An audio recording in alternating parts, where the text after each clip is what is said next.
You're listening to I Don't Do Sci-Fi.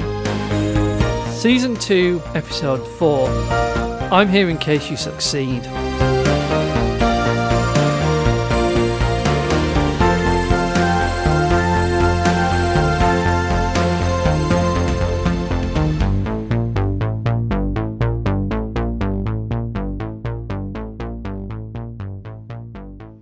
Hello and welcome to I Don't Do Sci-Fi. I'm Rebecca Wray and with me are John Ailes. Hello. And Dani Wray. Hi. So before we get into discussing our chosen sci-fi, I want to introduce Mark Alley, a returning guest from Season 1. So how are you doing, Mark? Hello. I'm good.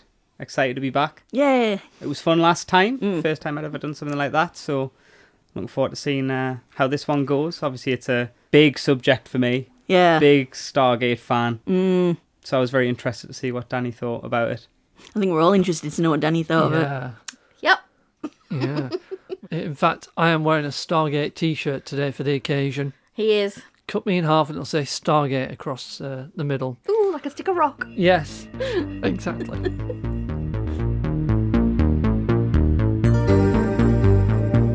Stargate was released in cinemas on the 28th of October 1994 by MGM Studios. Director Roland Emmerich co-wrote the script with Dean Devlin. The film centres around Dr. Daniel Jackson, played by James Spader, an Egyptologist and linguist who is recruited to translate hieroglyphics on an ancient Egyptian artefact that turns out to be an alien device opening up a wormhole, enabling instantaneous travel across the universe. On the other side of the so-called Stargate, they find a primitive human society abducted from Earth thousands of years ago and enslaved by a godlike alien being. The movie also stars Kurt Russell as US Air Force Special Operations Colonel Jack O'Neill, who together with his squad oversee the journey through the Stargate. During production, the cast were deeply unimpressed with Emmerich and Devlin's script, which necessitated constant rewrites that stretched into filming and made schedules hectic. Also, many extra FX sequences were added at the last minute to increase the movie's blockbuster appeal. Early critical response was unenthusiastic. Roger Ebert's review even compared Emmerich's directing with Ed Wood. It seemed likely that Stargate would turn out to be an expensive misfire. However, the movie proved a big hit with audiences. Box office takings turned out to be far greater than anticipated, and Stargate earned a respectable position among the highest grossing films of the year. The theatrical cut of the movie was released to VHS and Laserdisc in 1995, and then to DVD in 1997. An extended director's cut was released on DVD in 1999 and Blu-ray in 2006. Stargate is considered by some to be Emmerich's breakthrough film. It also launched the career of composer David Arnold, whose score for Stargate would go on to be frequently reused in TV and commercials. Although planned, no more Stargate movies were made. A TV series continuing from where the film left off, Stargate SG-1, began in 1998 and was a major rating success, running for a whopping 10 seasons. From Stargate SG-1, 3 more TV spin-off series emerged: Stargate Infinity in 2002, Stargate Atlantis in 2004, and Stargate Universe in 2009. So with the introductions done, we've locked all 7 chevrons and it's now time to step through the Stargate and hear Dani's reactions to watching the film.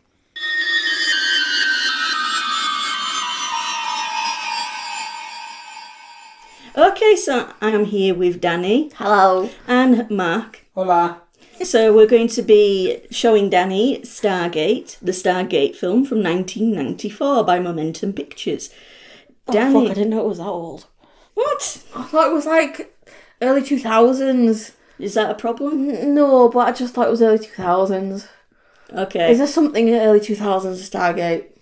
Probably SG-1, yeah. Okay. Alright, I just remember vaguely seeing it on the telly.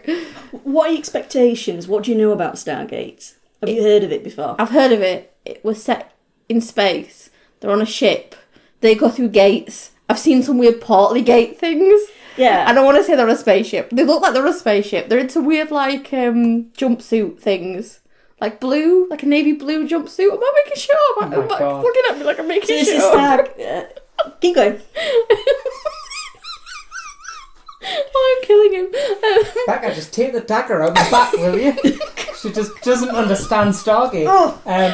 Yeah, that was probably Atlantis that you've seen. All right. Parts of. Okay. Well.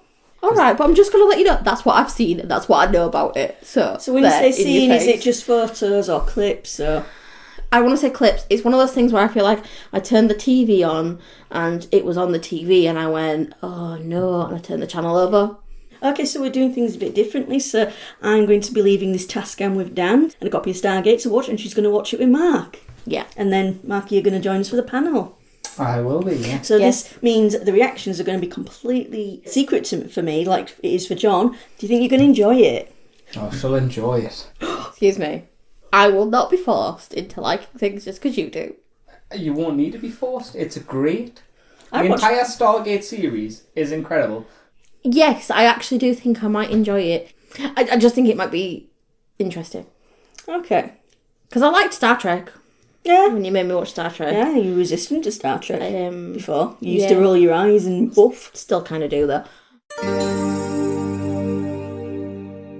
So we're doing things differently, and I say I'm on my own. We're going to be trialling me fully on my own, but not to be trusted on my own yet. So I've got Mark being I want to say engineer of the Tascam, but it's not that. Stop being silent and actually say something. Just a figment of your imagination at this point. You know what I mean? It's no one actually here, guys. But yeah, so he's the boss. He's the boss of the Tascam. Oh, I like that. With Boss Mark ensuring Dani doesn't forget to press record or fall asleep midway through, the movie begins.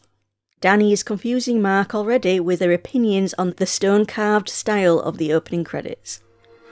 Do you know what this is reminding me of? What? Fancy Easter eggs. What?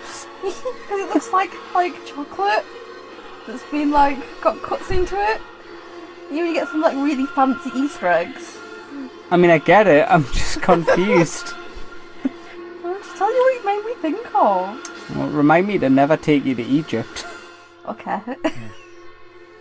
We move to an archaeological dig in Egypt, making Dani nostalgic for other movies from the time. This bit though makes me think about Indiana Jones. Yeah, so you can tell it's around the same time period as the original Mummy, Indiana Jones. I love the Mummy. It's got the same kind of vibes for the start before it gets a wild sci-fi. Dani has a theory about what's going on and is impressed by the Stargate's mechanism. So you still think it's about space Yeah. and being in ships and flight suits? Not in ships and flight suits, but it's still to do with space. Because now I've got the theory that it's totally aliens in Egypt, which is one of those things that they love to do. Biggest trope going in it. So that's what I was saying to Becca and Cryptic earlier. That it's a very standard thought process now because the Egyptians were so far advanced for their time. Yeah. Well, It moves round. yeah. That's cool. So is this the actual one, or have they built it? No, this is the one they found. That's what they found. You can't just build a Stargate. Come on now. God. Having already guessed the plot of the film, Dani appears to take a liking to awkward genius Daniel Jackson. Fine. Who the hell translated this? I did. Well, this should read, 9 years into the sky is raw sun god, sealed and buried for all time. I like him, he's nerdy and cute. Literally the best character in it. He's so 90s dorky and I love it. But Dani is concerned that Jackson is overconfident in his abilities. Once on the other side, we'd have to decipher the markings on their gate, and in essence, dial home, in order to bring the team back. Based on this new information, I don't see how we can do that. Well, I could do that. I mean, that's just arrogant. What, that he could do that? I mean, he's rocked up and within about 12 hours sorted it.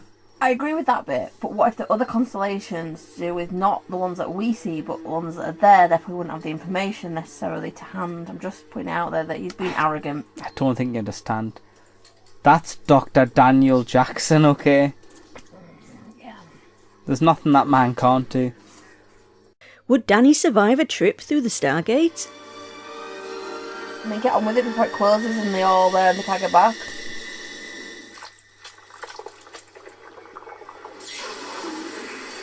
Oh, that's trippy as fuck. I think if I saw that, I think I'd probably come out of it and proper vom. Especially this bit. What? What? I'd do a vom bomb. I said I'd proper vom. I didn't say do a vom bomb. Dani frowns at the lack of respect Jackson receives from the soldiers sent through the gate and becomes increasingly suspicious of Captain O'Neill's motives. Well done. Let's throw his books. That might actually help us get out of here. Strong jock energy. Mm-hmm. Education won't help. No. Guns! Also, I feel like Kurt Russell has totally got like a completely different agenda to everyone else. He's a soldier through and through. Yeah, he's got a different agenda. He's been given a different mission. We meet some of the alien world's fauna, and Dani is both impressed and repulsed by what she sees. It's okay. That's pretty cool. It's okay. It's Very Star Wars, that, isn't it? Like the style. I think more like Jim Henson. Imagine doing that. You'd have sand in all your crevices. You would, but it would be so fun at the same time. Nah, I bet you wouldn't, though. But you get some weird, like, friction burning with it. Probably, but... you know. Ugh. Oh, that's gross. Yeah, it was very phlegmy, that, wasn't it? Very. On board Ra's palatial vessel, Dani claims victory that Stargate is set on a spaceship after all. Mark isn't conceding so easily. Okay. Spaceship. So I wasn't wrong, it would be spaceships. Not in the same context that you said. No, I said spaceships. Yes, it's a spaceship. Therefore, I am right. What point does it go from being a spaceship to a space building? Space structure? Nah, spaceship. Ships have quarters. Ships have shops. Cruise ships. They don't go into space, last I checked. No, but it's a ship, innit, right? And it goes on water. And you get spaceships, and they go into space. It doesn't matter if it's a space structure or a space building, it's still a spaceship. Because it moves. Through space? Yeah. My logic is sound on that. Well, then are buildings all just ships? No, because they don't move. But the planet's always moving. The tectonic plates are moving, therefore they are moving. But they're not moving from one place to another. Like, they're not going from A to B to C, back to B, back to C, back to A again. I mean, they're going A to B, just slower. No, you're trying to manipulate what I've said and fuck it up, and I don't like it. Yeah, I am. Dani and Mark are both coveting Ra's magic space bath.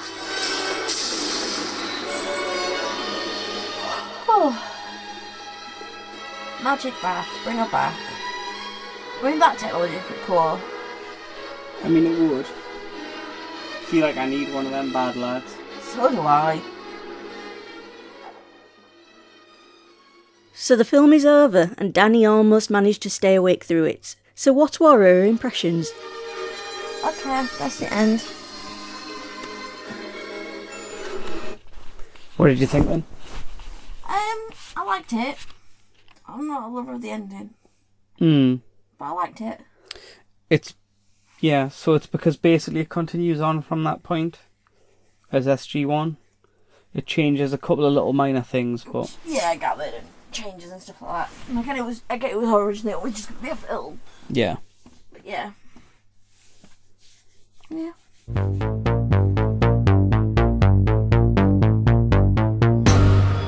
Okay, so we did things differently this episode. Instead of me sitting with my sister to watch her reactions to whatever I'm showing her, we got Mark to do it instead. So Mark, how did you find it? Yeah, it was quite interesting. So normally when we watch films together, we are literally just brain dead zombies watching them. But this time, obviously, it was more about watching her watch the film, and I was getting a little bit cockeyed at points where one was drawn off to the side. I think she enjoyed it. She was picking up on a lot of early days plot holes that they smoothed out in the later series. All right.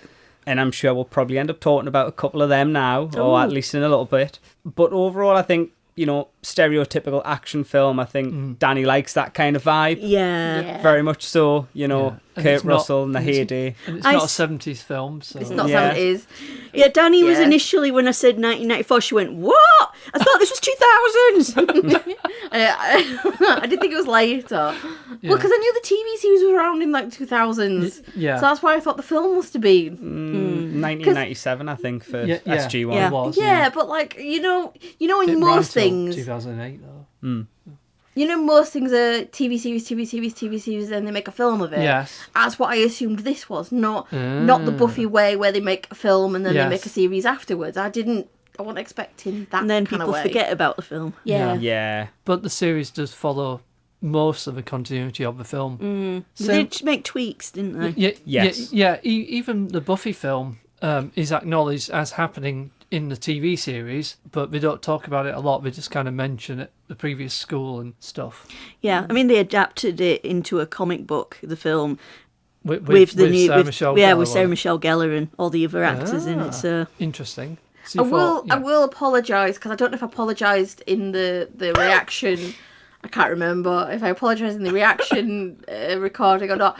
But essentially, when Rebecca's not near me, it goes to shit a little bit, and I'm gonna say it was a bit of a bad experiment them giving it me. I was slightly inebriated when I watched. it was a birthday. Yeah. To be fair, it was my birthday. They'd been all around. It was birthday weekend. I'd been drinking, and then she was like, "Here, I'm gonna pass you on this stuff," and I just went, "Fuck it, let's do it tonight." So yeah, that was a bad idea.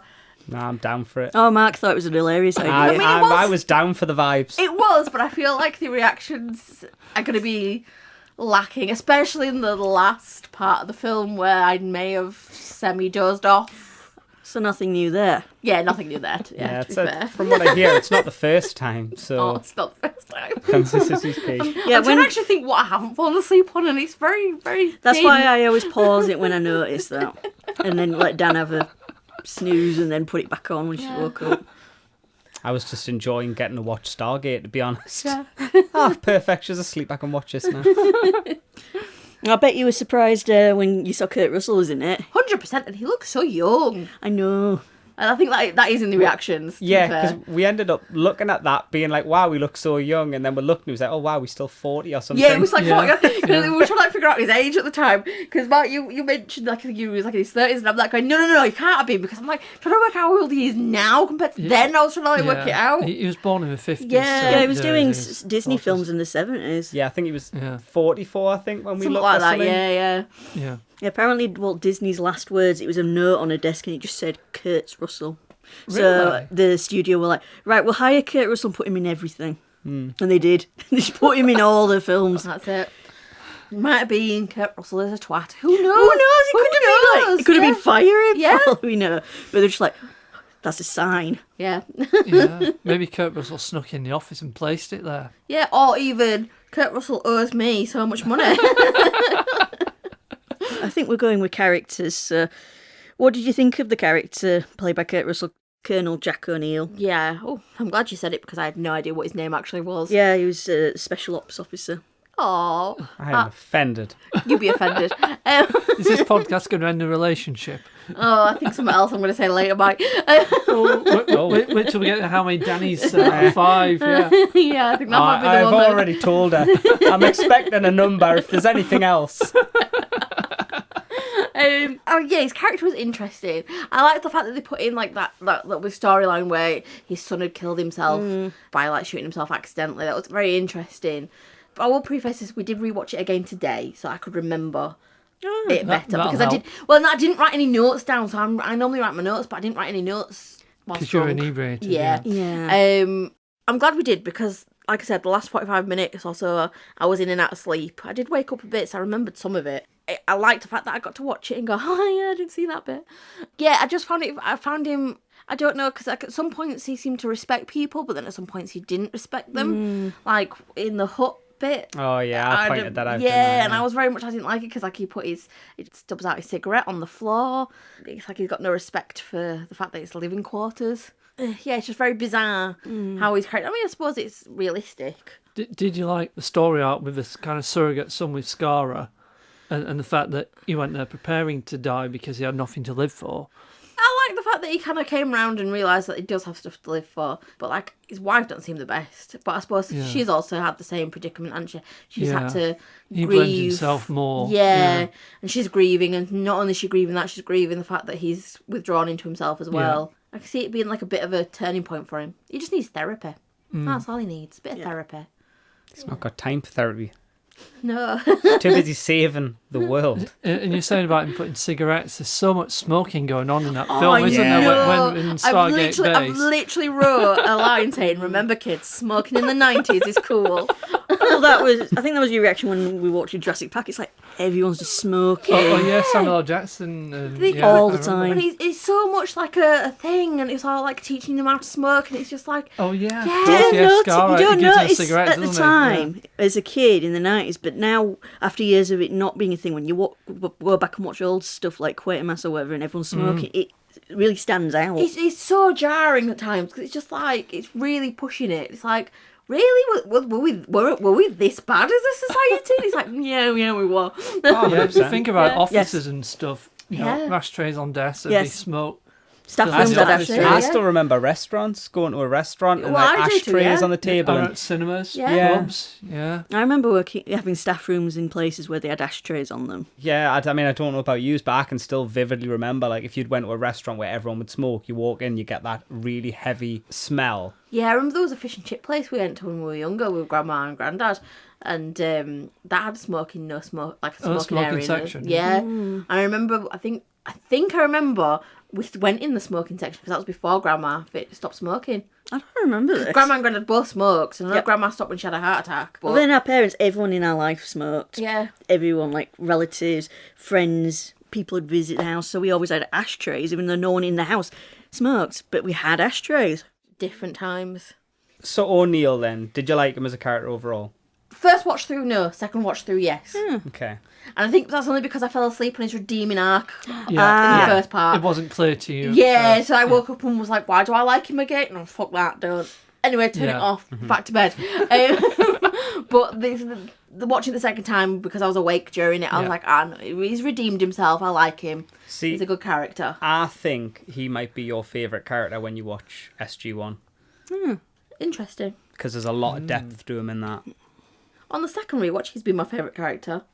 Because interesting. The Doctor annoyed the living fuck out of me.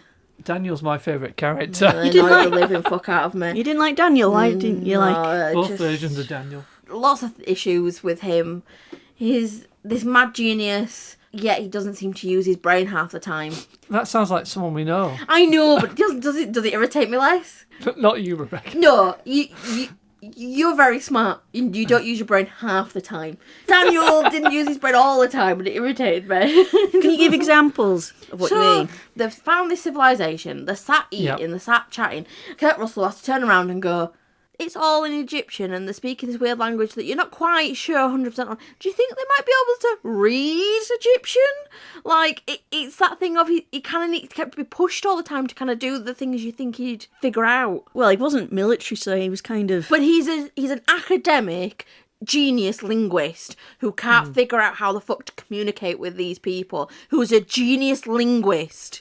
He does draw, genius linguist. He just draws something in the sand which gets rubbed because out. He has to be told. He has to be prompted. He has to be told to go do that. He never thought that thing through himself. He's not that smart, all right? It's a bit thick. He's and I don't overwhelmed. like it. He's No. overwhelmed that his theories are real. Thing is, to be fair, they never actually say he's a genius. It's just that he was more open to Ideas. archaeologists, Egyptologists at the time thought were more pseudoscience ideas, and he was more open to it. So yes and no. Doesn't he speak They've got 10 languages or something? I don't know. That might be in the series. But all I'm going to say is you've got this crack team of smart people who've been doing this for 2 years. She's getting nowhere. She watches him do like one thing, which, let's be honest, she's not watched. That's not like the first thing she's going to do. She's going to really research him.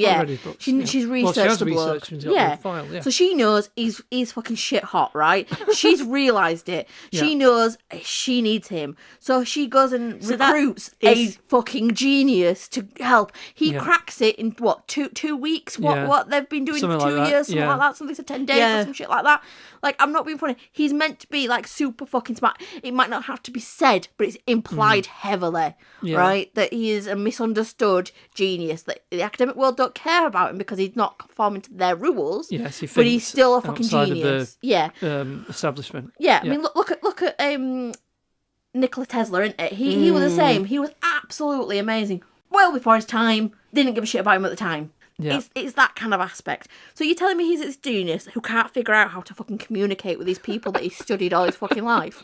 It did take him a while to work out they were basically speaking an ancient Egyptian dialect. Well, I said no one has spoken it. I know no one's spoken it. So I love that as well, and I mentioned that to you, that he knows the language, but he only knows it written. It's like Latin. Yeah. You don't he's know never how. heard it. Yeah. So that's why he's able to pick it up quite quickly, which I know is another point that annoyed you about him. Yeah. That he's suddenly at the back half of the film's like, yes, I'm fluent now. Yeah, because he knew nothing and then he was fluent. There was no and I mean fluent. I'm talking like he's spoken it for all his fucking life.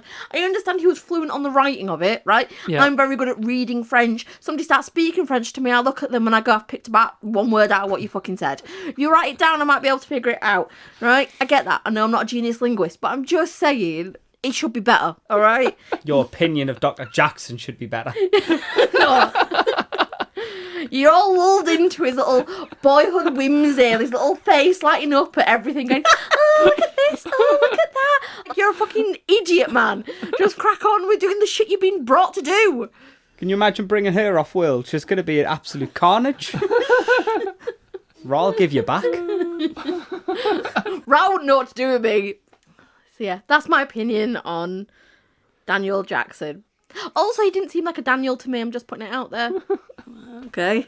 So the person who recruited him, that was Dr. Catherine Langford, who we saw originally as a child at the original dig in 1928, I think it was. Yeah, it was. Yep. I like that bit. I think I remember in the reactions being like, it's very Indiana Jones-esque. It was, yeah. I liked that bit. The problem is, because obviously she doesn't go with them. She's such a small part in the film. We don't even see her again. No. I like the bit in the car when she's just like, you've got nowhere to go, you've got nothing. Yeah, she's like, really? You're just going to walk away from this? Nah, I don't think so. Exactly. Like, she owned him and I liked that. She's a very headstrong character. Yeah. Very headstrong. Yeah, because even when the military were messing her around, she's just like, no. Yeah, there wasn't enough of her. You know, I did like that stuff, like with the other researchers as well, and they were just like struggling all these years because they just weren't thinking outside the box, like unlike Daniel, who you don't like. I know I don't like it, but my problem is, again, who the fuck has not looked at this and gone, well, that's a constellation? Do you know what I mean? Like, I'm not being funny. A, they're all meant to be smart. B, there's got to be other people there. C, there's got to be somebody who likes some sort of space stuff and likes constellations, because people have hobbies, right? There's got to be somebody who has that as a hobby and has doesn't just turn around and go, you know, that's Orion, that. Do you know what I mean? Like, maybe. You wouldn't have much of a film, though. I know you weren't much of a film, but why has it taken 2 years? Like, I'd appreciate if it was something stupid, like maybe a month, 2 months, something like that. But 2 whole motherfucking years and no one's gone, maybe it's to do with stars. You've got to get 7 chevrons for an address. Surely randomly turning it for...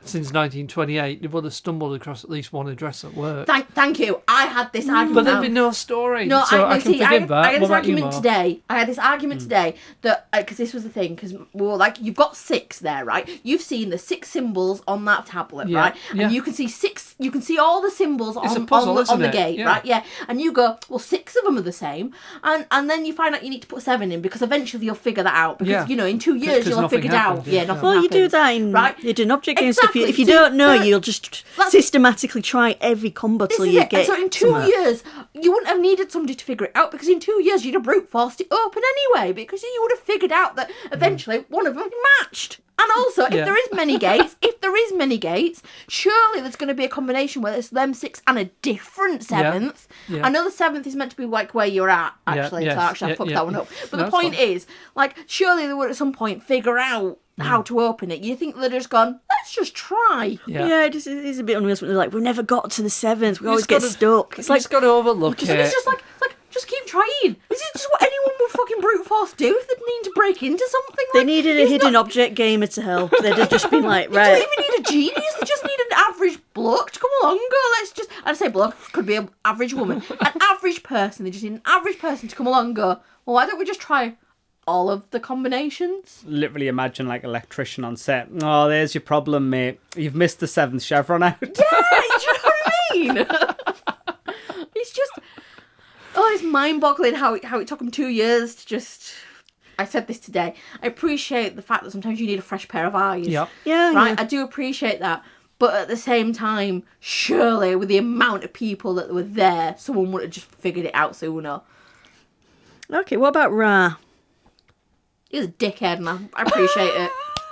No, I appreciate it. Sometimes you need a dickhead character. Originally, he was going to just be an Egyptian who was working, basically the boss of all the humans, but still a slave of the gods. But they decided, Emmerich and Devlin decided to change that and make it, because they wanted to make Ra more intimidating. And that's really. why he's inside a human host. Yeah, so they did change that. And that is the opening scene where that Egyptian boy is being taken over by Ra. That was what was added for the director's cut. Yeah. Just to make it clearer. Yeah, because we just see it in flashback later on, but we see the full scene in the extended version. I mean, you don't really need it in that version because they do explain it as well. Yeah, I think I actually do prefer the theatrical one, even though I enjoy seeing the full scene. Yeah. It's a great point as well, actually. So, Dani, what did you think Ra was? So obviously it mentions about them being like able to take over people and be parasitical. Just a random alien race. But like, if you had to envision what they look like. We do see. Well, you do kind of see it. You do, but obviously you'll know what they actually are. Well, it was changed. Yes. It's retconning. Yeah. It's one of these things. SG-1 made some changes to the aliens and so on. I mean, okay. Well, all I'm going to say is... based on this film, Based on this film, like how it looked like when he melted at the end. Mm-hmm.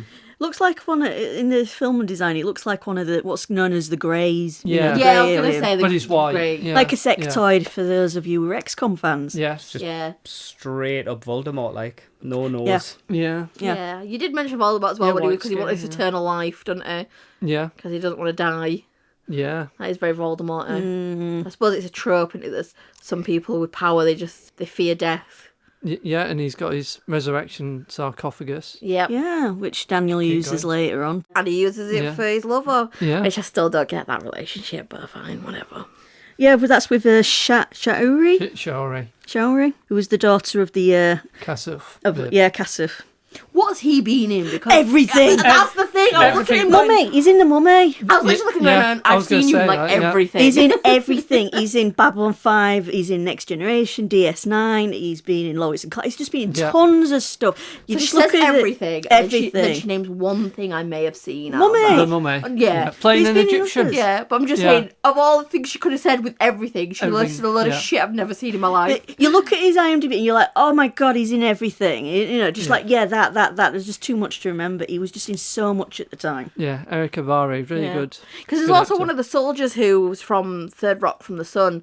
I know him from that. The guy with the deep voice. I don't know his actor name. Friend Stewart. Oh, thank you. We're going to come to that. I just literally remember going to Mark going, that's that guy, isn't it? Yeah, years before Third Rock. Dan, he's the voice of Icarus in Disney's Hercules. Yes.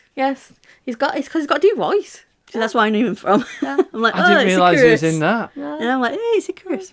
Yeah, it's a shame, said incoming communication from the big giant head. Then you would have known. Exactly, yeah. Yeah, so you got the leader, Cassif, who's just been in every bloody thing, and then he's got his daughter and son, so the Showery, who becomes Daniel's love interest, and then the Scara, who sort of like becomes sort of like a surrogate son to Kurt Russell's character. I met him, actually, Alexis Cruz, at a Comic-Con. Very nice guy.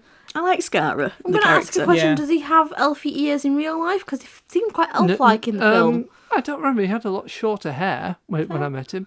You know, when they first appear At the mine. Yeah. It's like there's like just a bit there. I don't know if it's just the angle or what, but his ears look so elf-like.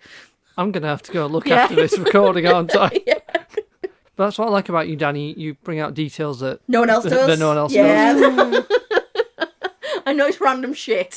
No, it helps enhance my enjoyment for future viewings. I can now look out for the elf ears. Yeah.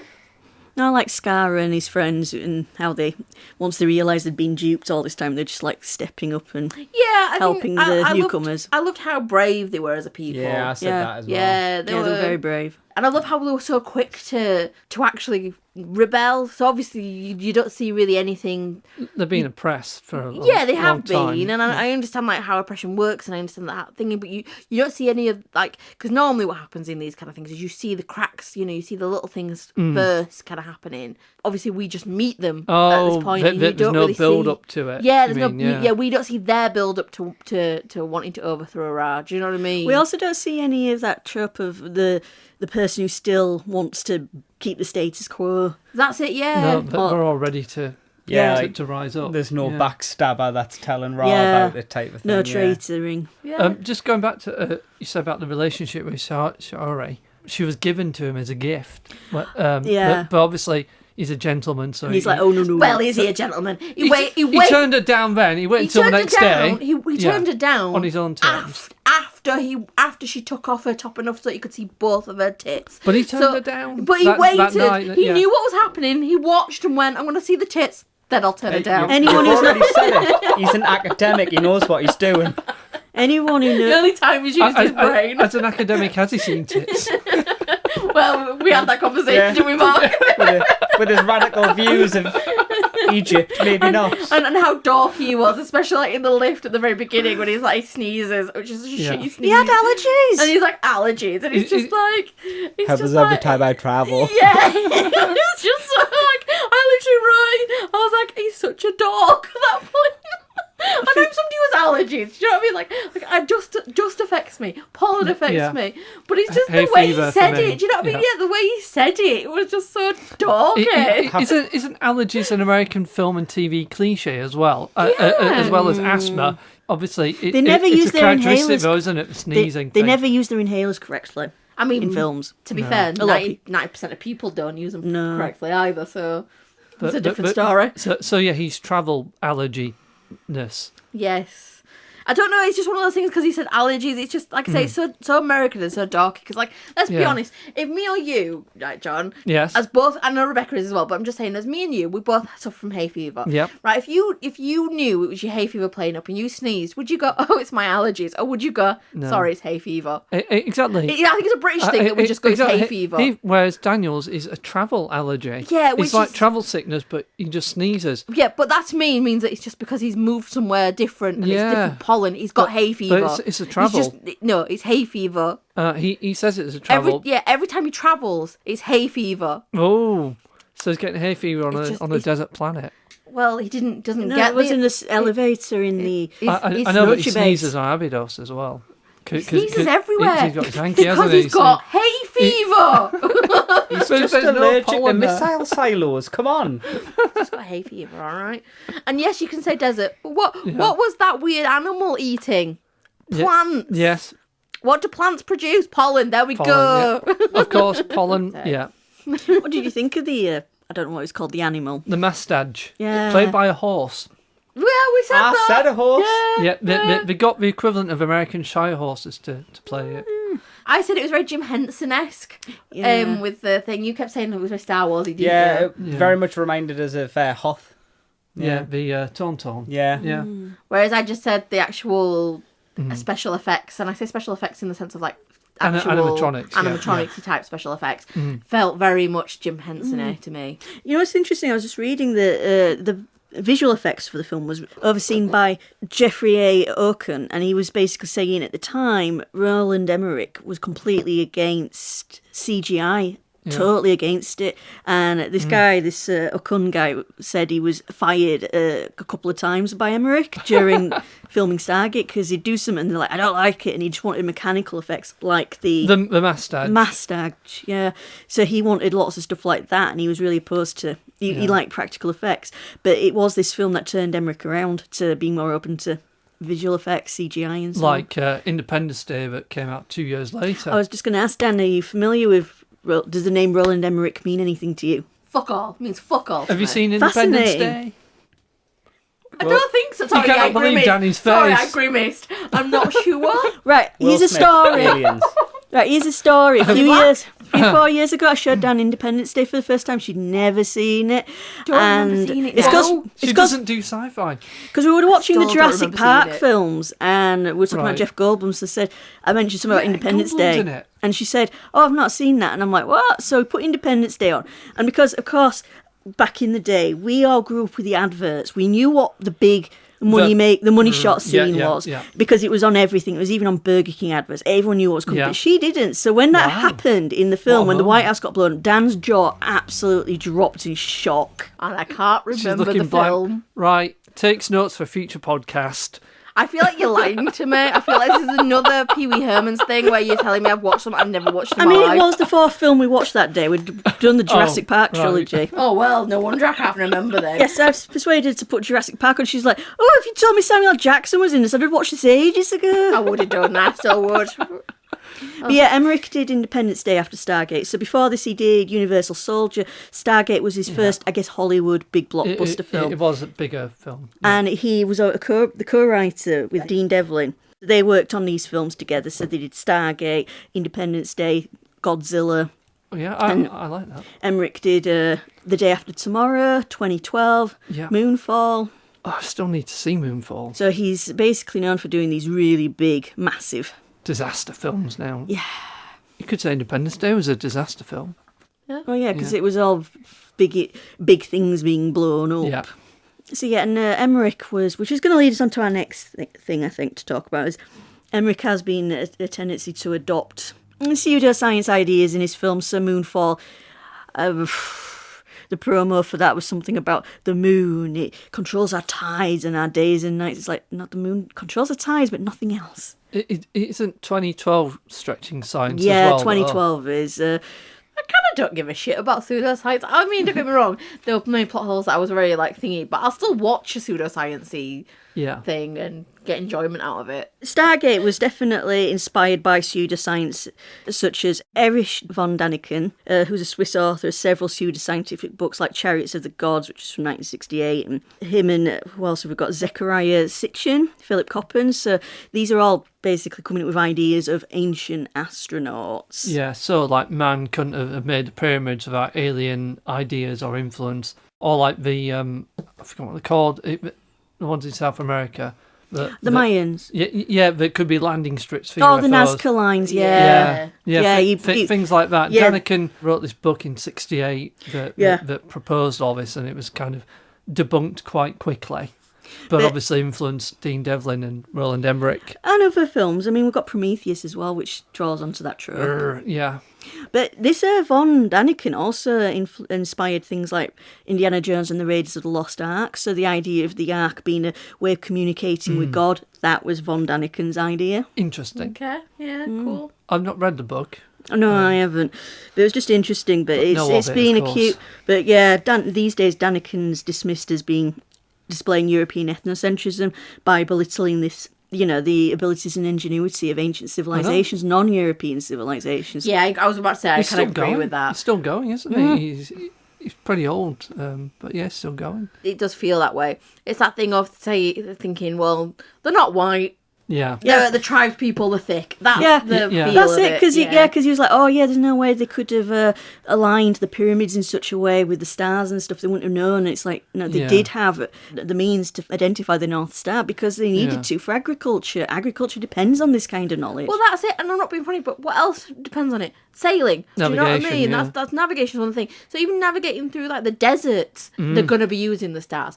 Also, they're not going to have light pollution like we have light pollution because they don't have electricity like we do. So they're going to see a crisper sky than we are at night. Yeah. We might actually, pay attention to that and go, oh, look, it looks very much like this tablet that's in the ground that we've pulled out. Yeah, in the... Circling back. In the novelisation of the movie, Ra invented the whole Egyptian mythology and religion in order to control the human beings, which goes on with the Von Daniken thing. Yeah. Again, it's just dismissing and belittling ancient civilizations because they're just so capable. It annoys me. It is a trope even. Now you'll get journalists saying things like, oh yeah, we're carving in stone tablets 1,000 years ago, living in caves 1,000 years ago. It's like, no, we won't. Ancient Egypt goes back thousands and thousands and thousands of years. Oh, isn't it something stupid? Like Cleopatra is closer to us than she is to the pyramids being made because and the Sphinx because the pyramids were ancient to her. Yeah, that's how old they are. Ancient civilizations like the Mesopotamians and the Egyptians were around millennia, basically. Millennia. Yeah. We had civilizations for millennia. It's not that recent that people were living in caves. And so people going on about hunter-gatherer societies and stuff are just talking a load of rubbish half the time. They don't understand the span of history. That's it. And they also use that debunked thing of the whole alpha male shit, don't they? That's nonsense. Which doesn't exist, which the guy who said it turned around and went, actually, now that I've studied wolves more, they don't do that. No. They're not that at all. The pack animals. And the pack animals, and actually there'll be a male and a female who are like the head of the family, like packed together, but they're together as the head. Yeah. Like it's got nothing to do with You see it in Animal Park. Yeah. The female leader is just as important to that wolf community as the male. Yeah, so it's just that thing of a crappy trope kind of gets put out and everyone just keeps believing. Like something I'm going to come back to actually really quickly is the fact that you're seeing like him enslaving all those people in the mine and making them do stuff, but they believe the people who made the pyramids weren't slaves. No. They were workers. They went around hiring people. Yeah. They got people to come around. So they would say different projects. Yeah, and they would say, come make these pyramids. They're like, we'll give you health, we'll give you money, we'll give you somewhere to stay, we'll give you this, we'll give you that. We'll help your family keep going because it was a lucrative job. It wasn't slave labour. It was literally, they wanted skilled workers and they went, come along, we want you. And Von Daniken claimed, there's no signs of anyone working on the pyramids. And actually there is. They found workers' dwellings, they found tools and all sorts, and even local scribe schools for the people to develop those skills. Yeah, there you go. See, Von Daniken was just a crank. Yeah, but there's a lot of stuff that's just not based on evidence. Like he said, the pyramid's too perfect. How could they have done it? It's like, and he made out there was nothing before. And it's like, actually they did loads of pyramids before him and a lot of them were quite janky looking because they started out and it was just a bit shit, and then they refined it over time. And they've got even like proof that even in these like villaging like settlements that they had for the workers, there was even like brothels and stuff because they wanted to entice men to come along and work, and they were like, look, we've even got pretty women. Is that why they call it the oldest profession in the world? It's just hard to lead on from prostitutes. So they recruited for this film an Egyptologist and anthropologist called Professor Stuart Tyson Smith to work on the language. And, the real Daniel Jackson. Yeah, and he also did it for The Mummy a few years later.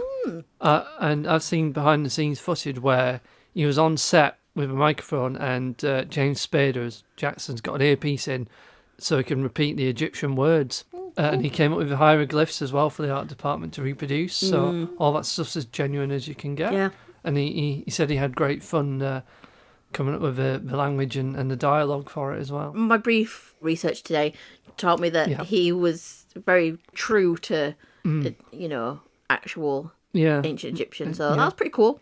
The hieroglyphics and stuff, Yeah. I always had a fascination for ancient Egypt since I was a kid, and I think you have too, Dan. Yeah, not as big as Greece. We liked ancient Greece a lot. And Rome. I liked all of them. I know you liked Rome.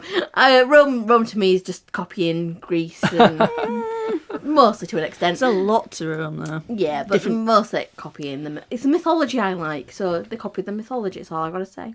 But yes, I like ancient Egyptian stuff too. So we had a CD-ROM called Ancient Lands by Microsoft, and that came out in 1994, which same year this film came out in.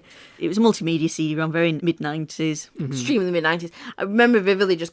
That's what I'd do. I'd turn the computer on and I'd play Ancient Lands or I'd play Spring the Teenage Witch. All these Draw a Story. They're the 3 games I played when I was a child. Virtual Springfield? Yeah, I didn't play that as much. I like that one. Yeah, no, I did like that one, but I didn't play it as much. I by that point, I'd always loved ancient Egypt and had books on it, and so that's why I saw the film. I'd never heard of it. It just came out on video in 1995, and it had a pyramid on it. Looked spacey. I'm like, that looks cool. I love Egypt. So we got the video, and I loved it. I actually didn't watch it at the cinema. It got negative reviews at the time, and I just wasn't bothered until I saw it on video in, I think it was Woolies, about a year or so later, and thought, this is brilliant, I wish I'd watched it now. And then since then, I've had it on DVD twice, the theatrical and director's cut, again on Blu-ray, so it's kind of a bit like Star Wars, owning multiple copies with different versions, again and again on different media. Can I just say something really quickly? It's got nothing to do with the thing. It's the fact that you mentioned Woolies. 1990s Woolies is so peak. I fucking love it. It is. No, because because mine and Humac, we'll have all gone to the same Woolies, is all I'm going to say. Yeah, of course. Do you know what I mean? With us all being Huddersfield. So, so we'll have all gone to the exact same Woolworths. Yeah. In fact, I did my school work experience at Woolworths. Did you? I did 2 weeks. They treated me nicely, obviously putting things on shelves and helping with deliveries. And obviously work experience wasn't paid. I think they just gave me a box of roses when I finished. Oh, that's nice. I still got my little name badge, Woolworths, says John on it. Oh, that's cool. That's actually cool. I was 15. I did it in a primary school. I did mine in a primary school as well. I dossed mine because I knew I wanted to be a nurse. And I thought, I'm not going to a hospital to do it because you're not going to do what other than make teas and coffees. I thought, I'm not really learning. No. So you're not left out. Did you do work experience, Mark? I did. I was a labourer. So I was at a building company for a week. And I did get paid. So I was quite happy. Oh! Yeah. Didn't make you and it was a week.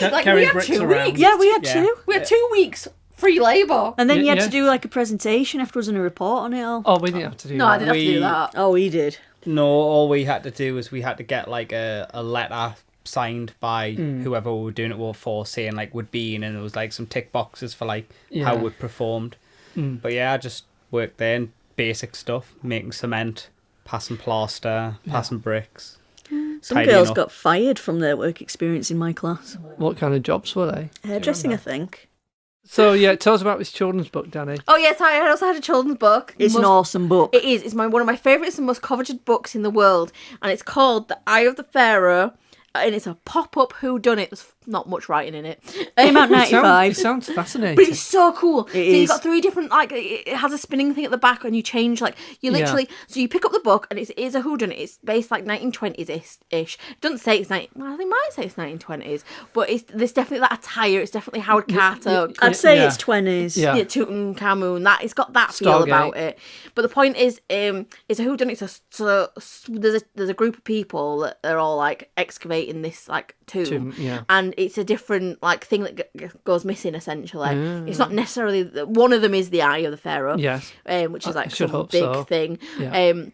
But there's a couple other things that go missing. Well, it's because there's 3 different ones. You do the whole thing. You do your flaps, you and all that. And it pops up, and then at the end, it has the evidence, and you kind of guess who it is, and you pull open it up, and it tells you who it is for the evidence, and you go cool. Then you shut it, and then you turn it. You shut the book, and you've got another one to go through because you've 3 options. I really enjoyed it. Yeah, there seems to be a bit of a trend in the still got it. There seemed to be a bit of a trend in the 90s of ancient Egypt stuff because we had those, and Horrible History's second book came out 1993, The Awesome Egyptians. You had The Prince of Egypt in 1998. We had The Mummy in 1999, so there seemed to be a bit of an Egyptian thing. Yeah. There's an Egyptian exhibit in Bolton Museum, apart from real mummies and stuff, is they've got a little media section, so it's a video screen showing popular culture for Egyptians. So there's clips from Walk Like an Egyptian by the Bangles. Yep. Batman, the Adam West series with King Tut. There's a clip from The Mummy. Nothing from Stargate. Terrible. Terrible. At school, we were studying the Egyptians. It was probably 92, 93, but they had us and another class all go into one room, and we were sitting on our desks to watch a video, and they made us watch it, and it was Michael Jackson, a music video, and it was all Egyptian, ancient Egyptian themed, and we had to watch it, and I don't know what we were meant to learn from it. Which song? But at the time we thought it was cool. But Michael Jackson was massive at that point when I was in primary school. Everyone was like, oh my God, this is so cool. But I already thought ancient Egypt was cool, so... Which song was that for? The music video was Remember the Time. And yes, that sounds familiar. And it came out in 1992. But I remember it was just, we had to get more than one class going in and squeezing in and sit together to watch this video, and everyone was really excited. All I've got to say is I love how Rebecca was like, you remember it, don't you? Kind of thing, looking at me. 1992, how old was I? One. Exactly, so no, fucking got, that's why I've got no idea. But yeah, it was just Egypt seemed to be a thing in the 90s. Yeah. But I suppose you say that, but then you've said about Bangles. Was Bangles... Oh, and Indiana Jones in the 80s. And like I say, then you've got Indiana Jones. Then is it not just from like the 20s onwards? Do we not just seem to have this love from then onwards? Not even just then. Until the 1820s, no one knew how to read hieroglyphs. It was just like scribble. It was just pictures on a wall because people were like, I don't know what that says. And then the 1820s, they finally were able to translate it because of the Rosetta Stone. So in the Victorian times, there did start being a bit of an obsession with ancient Egypt. And of course, in the 20s, there was the big find, the Tutankhamun's tomb. Yeah. Was that the one that and was the curse? Yeah. You know, I was just thinking, when did this idea come from? Where did it come from that tombs would have traps in and stuff? Because I'm watching a documentary on iPlayer at the moment, and they're going into a tomb and breaking down the walls, and it's just normal. Trauma. So where did it come from? Who decided? Who came up with the idea of, there's going to be traps and stuff in this? Well, wasn't some of them... Well, didn't they have traps in them? But they've already been raided, so the traps have already been activated. Isn't that some part of it? And then isn't it also the thing that the curse, because it would say people are cursed, because they do want it to deter people from going in it to steal and raid. Maybe. I think I'm going to have to look this up. Yeah. Well, a lot of the curse came from the fact that there was loads of, like, bacteria and other pathogens in them were sealed away, and people were getting violently ill opening it and being in them. Yeah, I thought that was a myth. I thought I thought it was how Carter myth wanted it, because the people who actually got ill by different things. I've heard that, and they put it down to that originally, but actually when you actually look into it, they either got ill and died of something else, or they got ill and died like years later as well. But they put it down to the curse. Curse. In that iPlayer documentary I'm watching at the moment, it's Latest Secrets of Hieroglyphs. They're going in a tomb and they're unsealing part of it, and they're having to go in gas masks because the air is so unbreathable, because it was full of dead bats. Ooh. Yeah, it kind of makes sense with that kind of thing. Bats droppings and stuff. It was just really... So you're seeing them looking at the, reading things, and they've got these big gas masks on. Tangent aside... Yeah. Well, not really. We're talking about ancient Egypt. Pseudoscience of ancient Egypt, so there we go. I mean, because I said earlier, Emmerich was drawing upon pseudoscience, and he's done it in other films. I do like his films. I've always enjoyed his films, but he does actually bring in a real scientific idea into this film, which is the Einstein-Rosen bridge, aka wormholes. There were a few films and shows at the time drawing on the wormhole idea, wasn't there, John? Yeah, Star Trek Deep Space Nine in 93, Wormhole. Sliders, 96. So my only question is... Yes. Only? Yeah, my only question is, so they're going on about, let's send, our genius through because he needs to open it from the other side. Yes, yep. Why the fuck could they not just open it from their side 5 minutes later and just let them walk back through?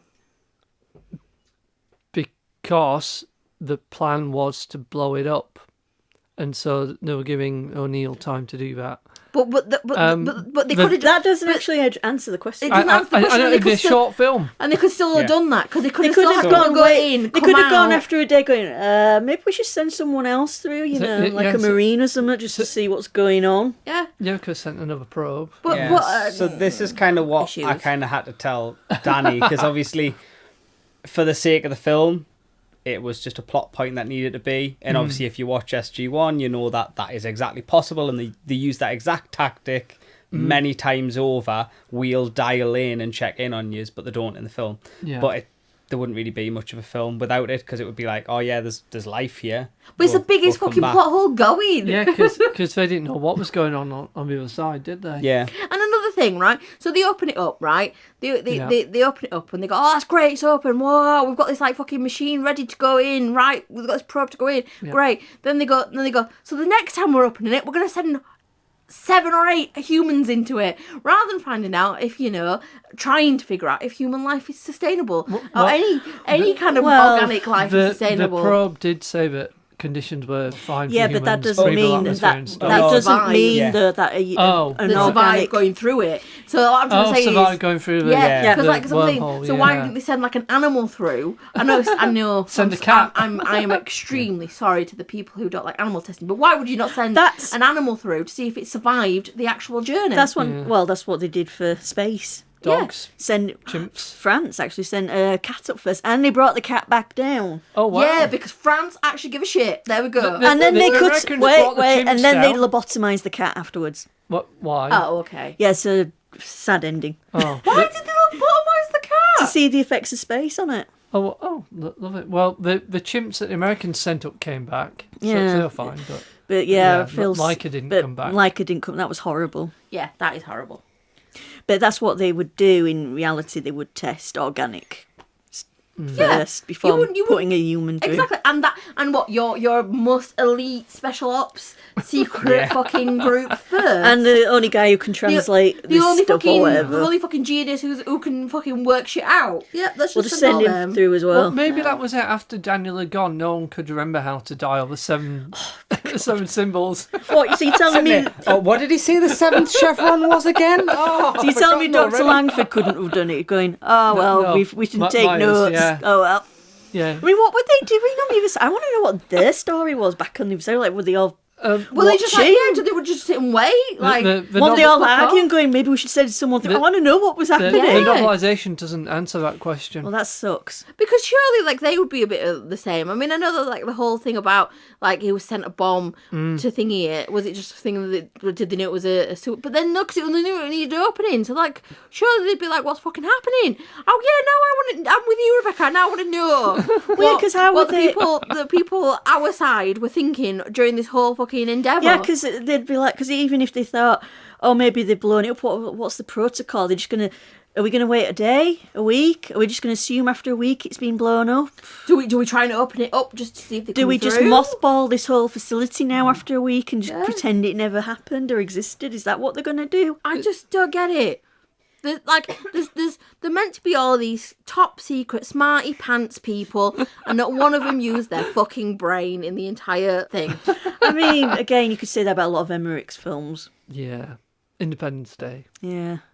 I suppose it's just films in general, though. How many films have you ever seen where there's not plot hole after plot hole? Oh, yeah. Look at every horror film. Horror films are the worst. I'm always moaning about watching some of these things in TV shows and going, why doesn't anyone ever turn the lights on? If I that one annoys me. I would not wander around a dark house in case someone's going to kill me. I'd be like flicking everything on. I'd be turning every light on, opening all my curtains. I want in fucking people outside to see the shit's happening in my house. I need somebody to know. Do you know what I mean? I want them on show. It ain't going to be hidden. You aren't going to just kill me and never be found. I want fucking everyone in the world to know you're trying to kill me. You just turn everything on. Yeah. You won't wander around in the dark. Yeah, I guess you've just got to mop that entire thing up to a necessary plot point. You know, it was meant to be a one-off thing. Obviously, at some point, it turned really popular or like cult. So they smoothed out a lot of those issues. So I still can't take that as thing, or it being just a one-off thing, because let's just go for it as a one-off thing. I've still got loads of plot holes. I was going to ask when, because Rebecca and John both kind of said how they came across it, but Mark didn't really say how he came across Stargate. Stargate the film or Stargate the brand? Which did you come across first? So, unlike you both, I came across the series SG-1 first. So, it was always this big thing in my house, and this is why I'll always love it. I was 7, 8, 9 maybe. That makes me feel old now. Yeah. My mother was working in hospitals at the time doing those 12-hour shifts. I'd get home from school, obviously, you know how classic 90s. Your neighbour looked after you till like the next person was home. Yeah. My dad would get back from work, pick us up, would sit down. He would watch Star Trek, which I'm going to throw it out there, fair play. I hate Star Trek. I do. Yes! I can't stand it. It's just no. Vindication! Yeah. So you would get Buffy. Buffy would come on. And then after Buffy would be SG-1. And it was always like this thing. So would time it, would leave about 15 minutes before the end of Buffy to pick me mother up so that we could get back for SG-1 starting. And would swing by an Indian takeaway to get like a curry on the way back. So it was always this like, it was a Friday ritual for her. Like I know it was on like pretty much every day of the week. But it used to be like the reruns and the new episode would be on the Friday night. And it just always made us feel good because it was like the end of school. It's my weekend off. It's time to have fun. And it would always start with like Stargate, takeaway, and then 2 days off. And I just loved it. That's a nice memory. memory. I didn't really see the film until, it was maybe about 2 years later. Was it television or no? You chose to watch it then? Yeah, so me and my dad really bonded over Stargate because he was obsessed with all that kind of stuff. And it was back in the heydays of Global Video. Remember that one? Like Blockbuster's arch nemesis. I don't know if you've had them down I think here. I've heard of Global. Yeah. No, I've not heard of it. But then we we did went to a random independent one, didn't we? Like we did have a Blockbuster. There were a few local ones we went to that were independent. We had a couple of Blockbusters in Huddersfield. What was it? Was it Star Videos? That's what we went Star to. Video. See, we never had that one. That was its later name, yeah. It was the other one I can remember, alright. It was called Worldwide Videos originally. Well, it was Star Videos, for all of my knowledge, and I like to go to that one. Yeah, we did like going to Star Video. So Global Video, Mark. Yeah, so local video. So yeah, like obviously we'd bonded over this, and like I was just doing me, and then one random day my dad was like, "Oh, I've got something for you for the weekend. We're gonna watch on Friday." This was like maybe after SG-1 had took its break from TV, and he'd came back and he had still VHS. Had this like VHS of Stargate. I was like, "What's this?" And he was like, "Oh, like it was a film." And I was like, "Oh, let's have a look at this." And I was like, "Kurt Russell, James Spader." Like, ooh, hello. Like, this is, Big Trouble in Little China, like one of my favourite films. Yes. The Thing. The Thing. Brilliant in Escape from, like New York and LA, both great. Like, so big Kurt Russell fan. And he obviously had this to watch, and I was just living my best life. Nice. Yeah, we were all Kurt Russell fans in our family, aren't we, Dan? Yeah, we do like him. Yeah. I just love how everyone calls that Christmas film. I can't even remember the name. Everyone Christmas just calls Chronicles. it. Yeah, no one calls Christmas it Chronicles. that. It is Christmas Chronicles. No I call one it calls that. it that. I call Everyone it calls it that Kurt Russell Christmas film. I We're know. watching that Kurt Russell Christmas film. Yeah. Oh, we're going to watch the Kurt Chronicles. Russell. Yeah, we're going to watch the Kurt Russell Christmas film. Yeah, because we're going to watch the Kurt Russell Christmas film. Yeah, Big Trouble in Little China. I would watch that with my dad as a kid. That is one of my I top saw that 5. at the cinema, 86. Big Rebecca fan. was 2, me and Mark weren't even in existence. I was 12. Brilliant film. Amazing, but Fifth Element will always have my heart. That is the number one. I do love film. Fifth Element. It's a good one. Oh, so Dan, do you think the film's aged well, or do you think it looks dated in any respects? It's 30 years old this year. Sorry. No, don't say that shit to me because 30 years old. It made me feel old. I know, like me Came and Mark out are the youngest so- here, but that just made me feel so old in my soul. October 94 I it came am out in the youngest. States. Oh wow. No, I don't think it does feel dated, and I feel like this might be because I'm used to seeing it's stuff. a really recent film, isn't it, Dan? It's totally recent. It was only last week. Do you know, this is the problem. It was, I still think it's the 90s. I think my problem with 90s, 2000s, they merge into one in my head. The 2000s and 10s merge for me. It's just like the last 20 years. It's just kind of like, a couple of years since the 90s. Well, what Yeah. I'll say is the 90s and the early 2000s mingle, and then the late 2000s and the 2010s mingle. Like, to me, I don't, it didn't feel, no, I know what you're trying to say. There were bits of it, I'm not going to lie, that it felt very 90s-ish. Because, like, the smoking, Yeah. Kurt Russell looking young. Yeah. It felt old because Kurt Russell looked young. The guy from Third from Rock from the Sun, just because Yeah. I recognised him. Because I was like, oh yeah, you were popular in the 90s. Early 2000s. the computer screens and technology technically did, and yes, like the bits of CGI in it, but it didn't make me go, oh my god, that's dated, and I had to detract from it. I'd like to say it's very reminiscent of like Jurassic Park. You watch Jurassic Park now and you know it's from the 90s, but because it was quite fucking good at the time, for me it still feels good now, even though it's not as good as new stuff. But I've seen some new stuff that's shit, that's all I've got to say. Like, CGI doesn't age for me necessarily. It's just like whether something's good quality or bad quality. I know what you mean, because I feel like that about when I talk about horror films. For me, when I think modern horror films, my brain goes to Alien. And that's older than me. Yeah. But my brain always goes, modern horror films start with Alien. That's how I demarcate it. Anything before that is old horror, and Alien is new. One of the reasons it's aged fairly well, though, is because they do a lot more prop work than CGI. CGI is normally how you can tell a film is really old. It's like, that CGI looks terrible. Some CGI is really dated badly. But when it's prop work, the props always kind of look high quality, and you might look like thinking, oh, well, things don't really look like that now. Well, so if you see a computer with a huge back on it, it's like, well, it would be a flat screen now. Yeah. But other than that... And I think as well, because it feels real. Because I grew up with computers like that, to me, it doesn't take me to feeling like it's old. Like, some of the stuff you show me is old because it's way before my time. Because I have watched things, and I've admitted I like things from the 50s. That I know watch something from the 50s and go, well, that's dated. I just enjoy it for what it is. But I just think if something's made well, something's good quality, I don't give a shit what decade it's made in or how it's made. I'm wondering if the quality's good. What you're saying, though, is there's also an element of film versus TV, because when you're talking about stuff looking old that was shown you, it tends to be the TV shows you've talked about as being dated, because you don't like that old-style acting. Well, yeah, I don't like the old-style acting, but I do like an old film.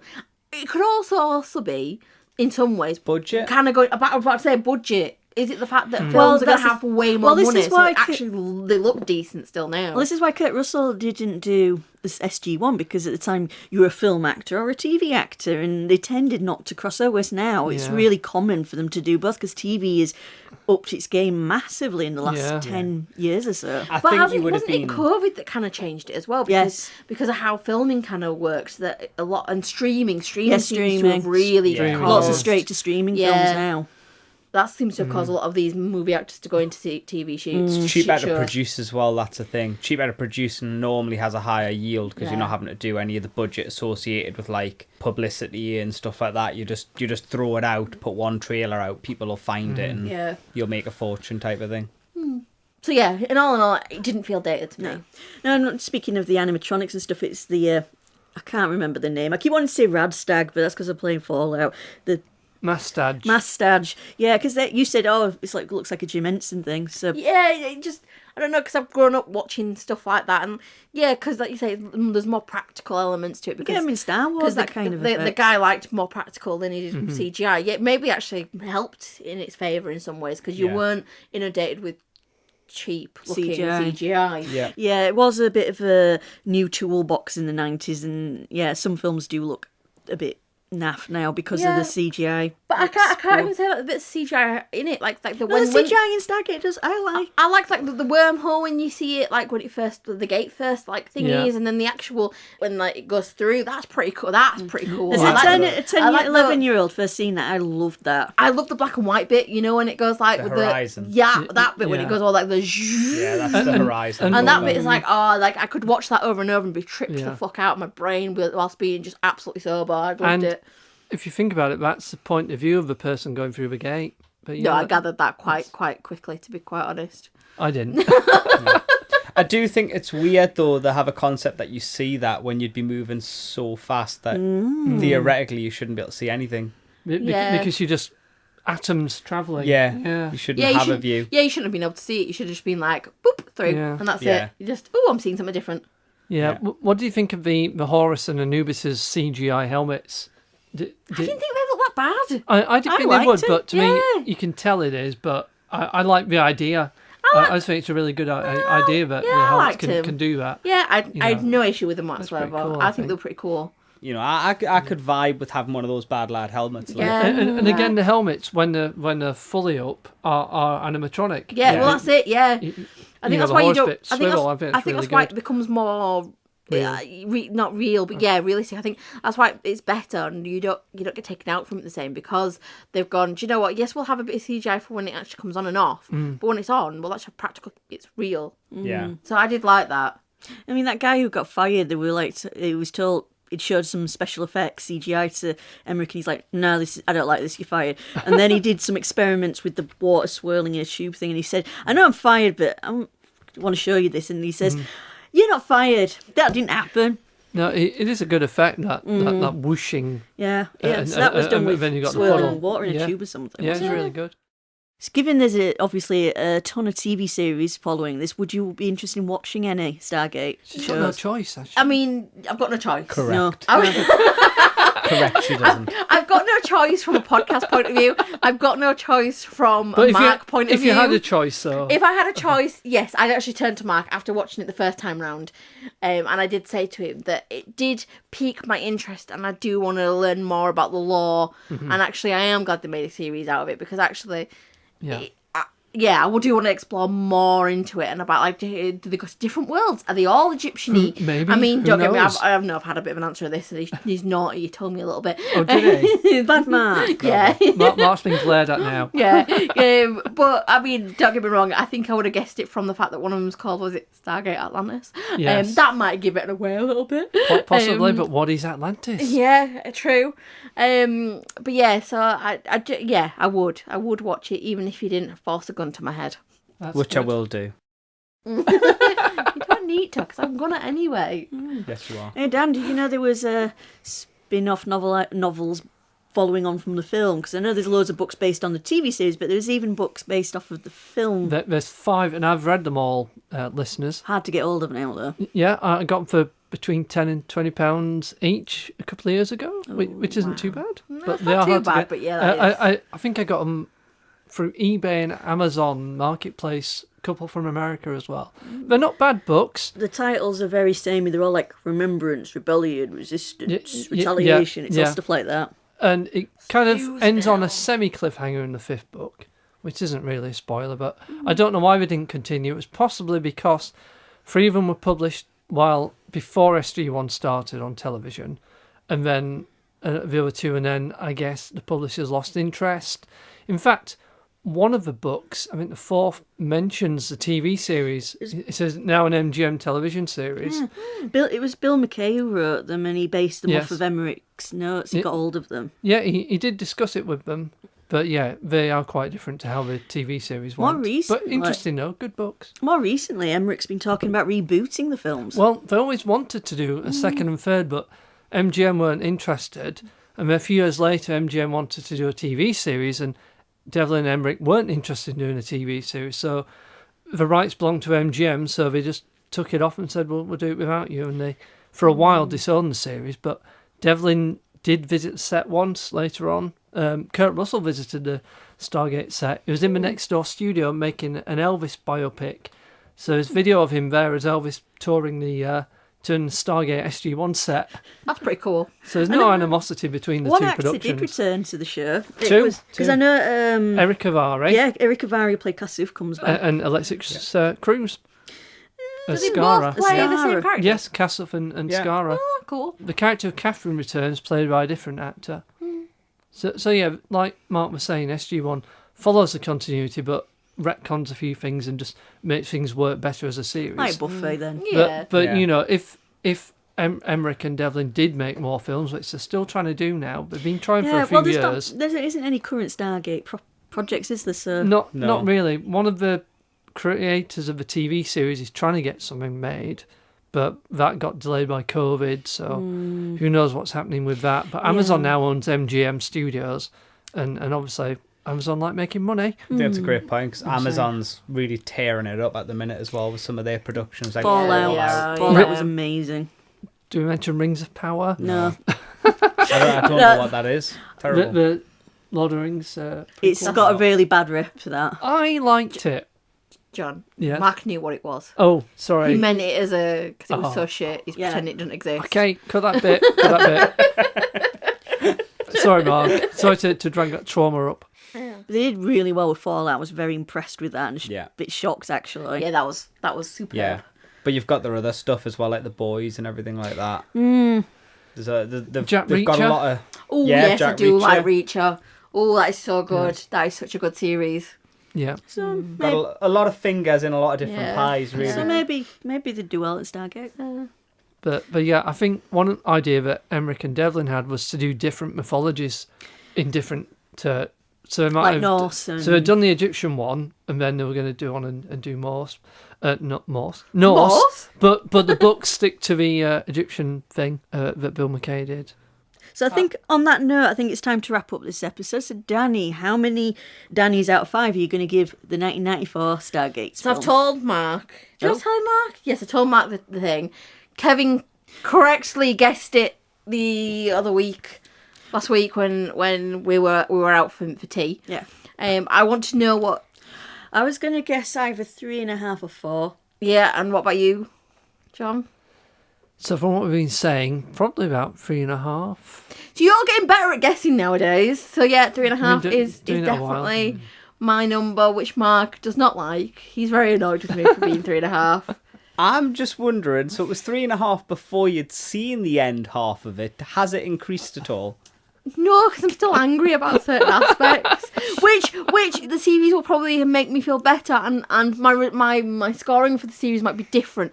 But for the film, as a one entity thing that I've only ever seen, 3.5 is all it can get in, because those plot holes do not get it to a 4. All I'm saying is if the series isn't a 5, I will give you to a Wraith. All right. And you don't know what that means No, I have until no you get... idea what it means. You don't want to be given to a Wraith. Okay. So before we go, I just want to say thank you to our guest, Mark. I hope you've enjoyed being with us today. I have, as per. No doubt I'll see you again at some point. Yeah. Fresh G1. There's plenty of Stargates left to go. Yeah. Too right. Okay, so we hope you enjoyed this episode of I Don't Do Sci-Fi. Do let us know what you thought. Our social media contact details will be at the end of the episode. Goodbye. Bye. Bye. Ciao.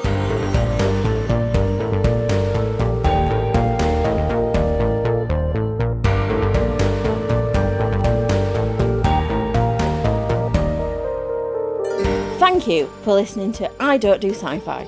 If you'd like to contact us or comment on the show, email us at idontdoscifi@gmail.com, on Blue Sky at idontdoscifi.bsky.social, on Instagram, I Don't Do Sci-Fi, or on Facebook, I Don't Do Sci-Fi. I Don't Do Sci-Fi was presented by John Isles, Dani Wray and Rebecca Wray, and featuring our guest, Mark Alley. The theme tune was composed by Steve Johnson, and the podcast was produced and directed by Kevin Hiley.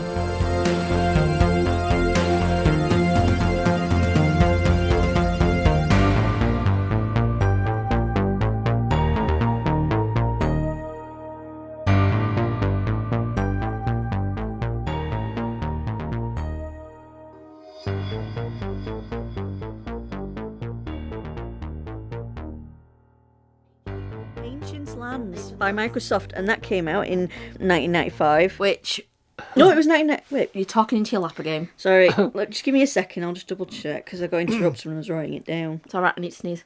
And it's gone. Yeah, we had a CD-ROM. It went and then it was like, nope, you're going to sneeze now.